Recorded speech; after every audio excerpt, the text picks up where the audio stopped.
The first time I used drugs, I was 15, 16, round about there. At that time, I knew I'm alone in this and I need to find a way out. The day I decided to stop, I was actually about to rob somebody. We went out in MTN taxi rank in Joburg. We started painting our faces and we started dancing in the street corners. And people who were passing by, they kept throwing coins. As that was happening, there's a guy who passed who looked like one of the guys from the owners of the flat. And he just passed, greeted us, we greeted back, and we walked back to the flat late that day. As we walked in, this guy called us in. And then we went up the stairs, we went to his room. When he got there, he said, look, you need to start paying rent. And I saw my friend Vuyani taking the entire coin and giving it to this guy. And then they gave him a smaller substance. At that time, I did not know that was rock. We went back to, our room and he started crushing this thing and we started smoking. I did not know what was that, but I felt the energy. I felt adrenaline. I felt energetic. I wanted to, go back and try and get money. I just felt energetic. From that day, I started continuously using the substance until, I decided to stop. I'd say I had a best family. There was so much love, man. My dad loved my mom in a way that inspires me to love my wife today. My brother and sister, they were very troublesome, but I think I was worse, A kaya from my mom and dad.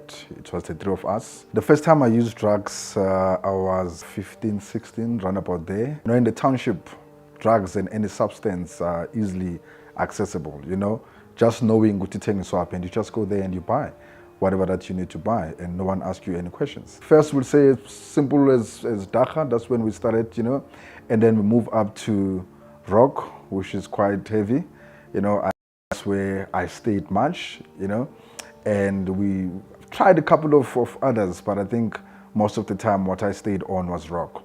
It's easy for me to blame parents and upbringing, especially after the divorce between my mom and dad. I wish I knew the answer to what led my parents to divorce. Until today, I do not know. Of course, when I grew up, I started asking questions from my father. My father will blame my mom. I'll ask my mom, and my mom will blame my father. A few days before my mom died, I remember my mom was on a call talking to my dad and saying, you messed up. No, you messed up. And they forgave each other. Unfortunately, 3-4 days after that, my mom passed on. There came a time where it was only me and my brother. And we had nobody to, speak to. No one who was older than us. My sister moved to stay elsewhere with my mom and we did not know. Time came when we had to move to a township called Vlakfontein. That's where I stayed. And when we moved there, my father had divorced and he was working around Midrand. We did not know where. And it was only me and my brother. My father started not coming from work. He only came on weekends. Out of the blue, then he stopped coming. I had to go and try life on my own. And I simply got exposed to any substance that we smoked. The very first time that I tasted rock was in Joburg, in Hillbrow. There were a lot of abandoned flats during that time. So there was a time when we went to do some awkward stuff around the area. That means crime and all that. When we came back, we went to a certain tuck shop, started eating. Just after 2 minutes, there's a man who came. We used to call him Utamko. Damko came with a lot of guys. They were looking for us for what we have just done in a certain area. So we had to run away. We took taxis. We went to Joburg because my friend Vuyani had experience with, living in abandoned flats. We stayed there. First day, it was okay. But me walking into the place, looking at the entire flat, could tell that, there's a lot of negative testimonies around this. The walls were painted with blood and signs of gangs. For me,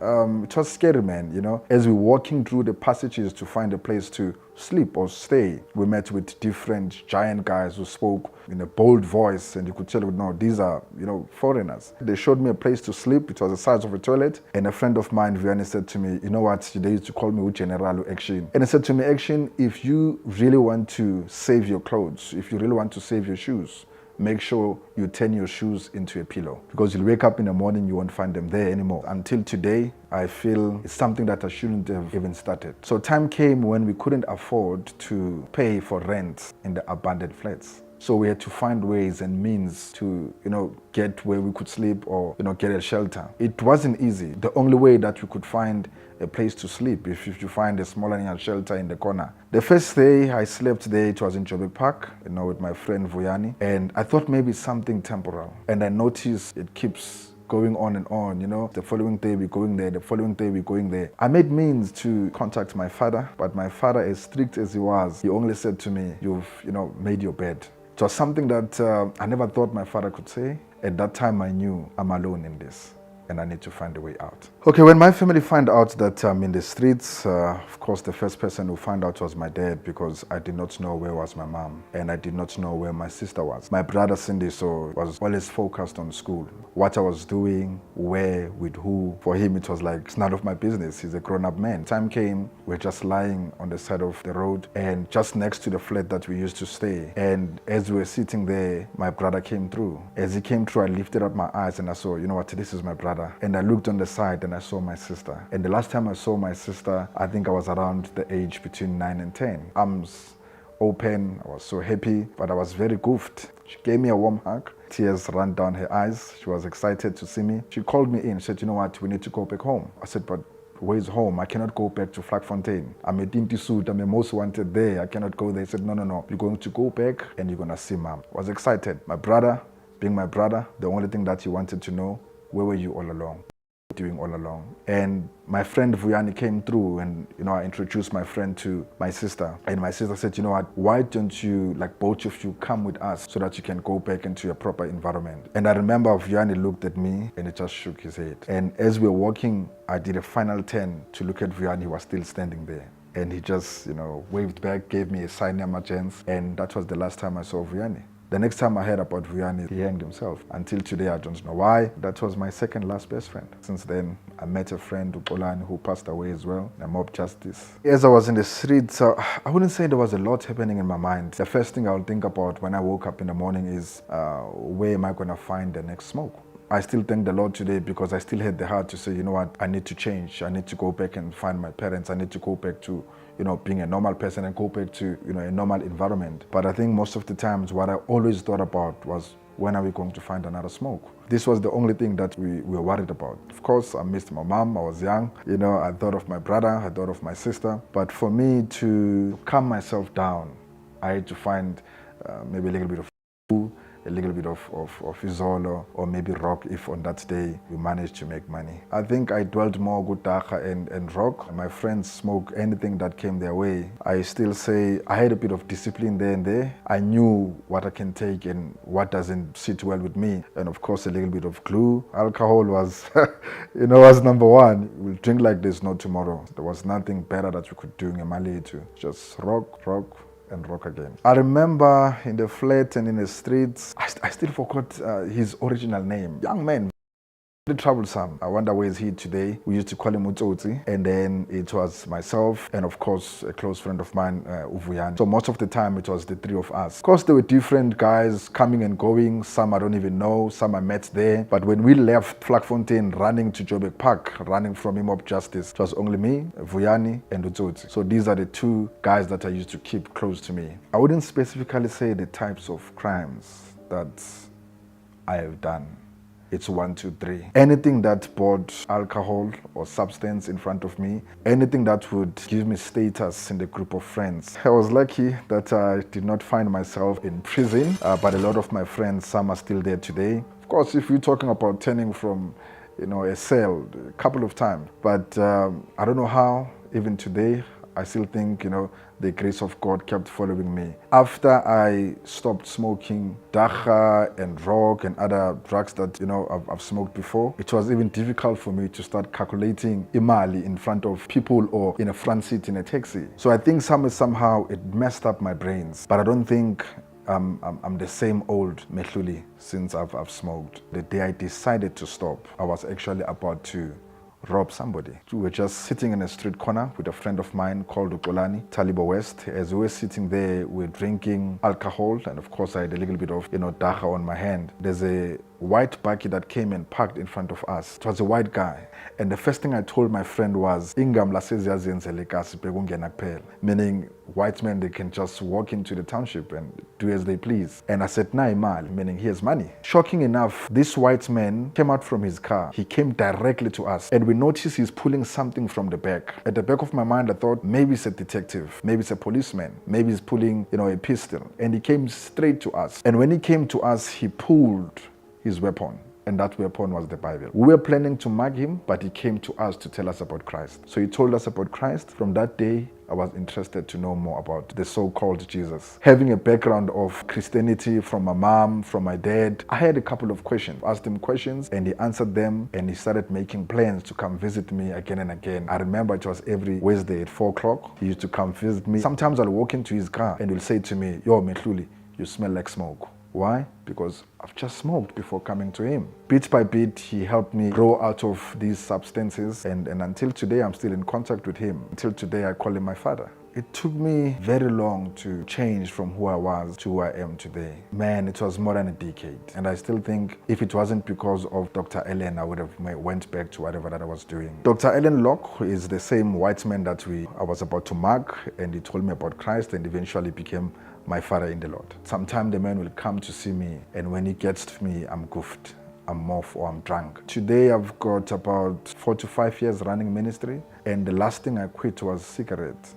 And I've quit cigarette less than 6 years. I remember one day I came to church. First time I came to church, and I sat down at the bench behind, and Pastor Ellen was preaching there.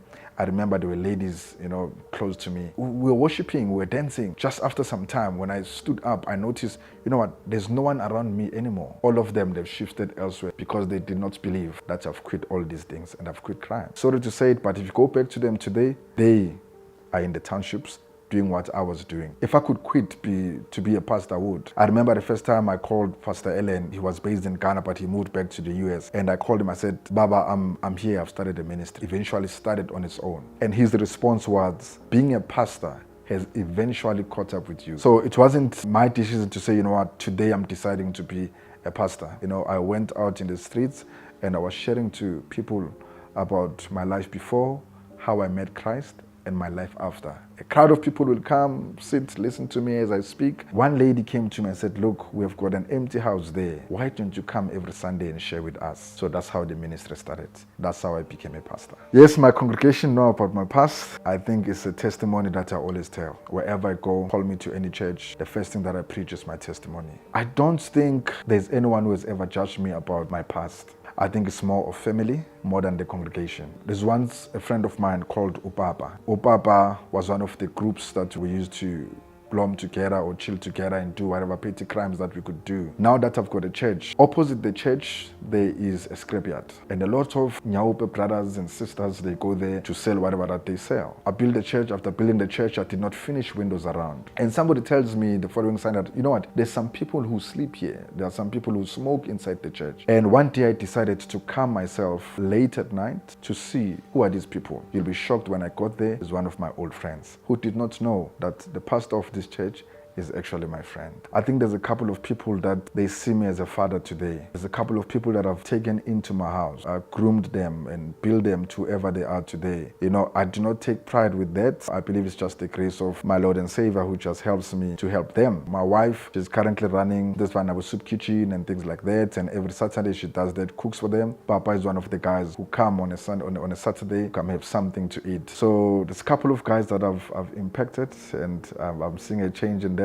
If the Lord could help me just get just one soul out the street, out from glue, out from drugs, whoever that is, turn out to be better than what I am, it will be easy for me to close church because I've done my part. I don't think I have any regrets about things that happened to me. I wouldn't be the Mehluli that I am today if all these things did not happen to me. If I'm not happy that they happened to me, to whom did I expect them to happen to? So I do not regret, because my testimony has changed a lot of people's lives today. So I wouldn't have a story to tell if they did not happen to me. So I do not have any regret. I've received a lot of life lessons from the things that I've done. It's easy to teach from the Bible, but it's much more easier and stronger to teach from my experiences. The reason that my father disappeared from us was because in the same streets of Hillbrow, I don't know where was he coming from, where was he going, he got mugged and got stabbed. So the time I started crime, moving to Joburg Park, being a glue boy, my father was actually